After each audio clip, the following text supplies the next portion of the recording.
কেঁচু খান্দোতে ওলাল সাপ চুলাই বেপাৰী ধৰাৰ পাছতেই দোকানত ওলাল বস্তাই বস্তাই লালিগৰু নাজিৰাত আবকাৰী অভিযানত জব্দ বৃহৎ পৰিমাণৰ লালিগৰু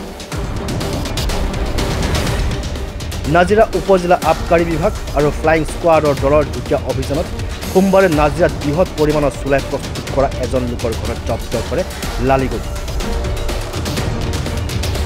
জানিব পৰা মতে অবৈধ চুলাই মদ প্ৰস্তুত কৰিবৰ বাবে মজুত কৰি ৰাখিছিল নাজিৰাৰ হুদুপৰা গাঁৱৰ অনন্ত বৰুৱাৰ ঘৰ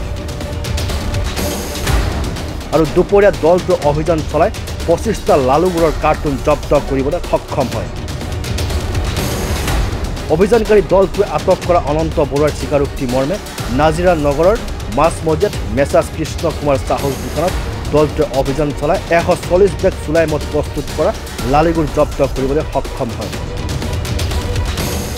আবকাৰী বিভাগে অনন্ত বৰুৱাক আটক কৰি ইতিমধ্যে তদন্ত অব্যাহত ৰাখিছে আমি গুড় পাইছিলোঁ 124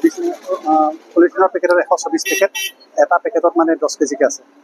আৰু কাৰ্টুন পাইছিলোঁ পাঁচটা কাৰ্টুনত 20 কেজিকে আছে কাগজ পাইছে কৃষ্ণ চাহু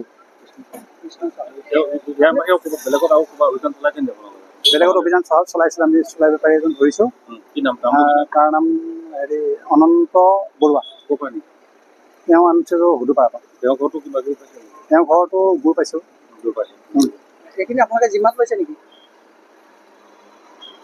এইখিনি এতিয়া ক'ত নিব আপোনালোকে নাই এতিয়া জিম্মাত আমি লৈছোঁ এতিয়া আমি পুলিচক হেণ্ডভাৰ কৰিছোঁ গেলেকীৰ পৰা ৱাহিদ আলীৰ ৰিপৰ্ট মাই নিউজ এনে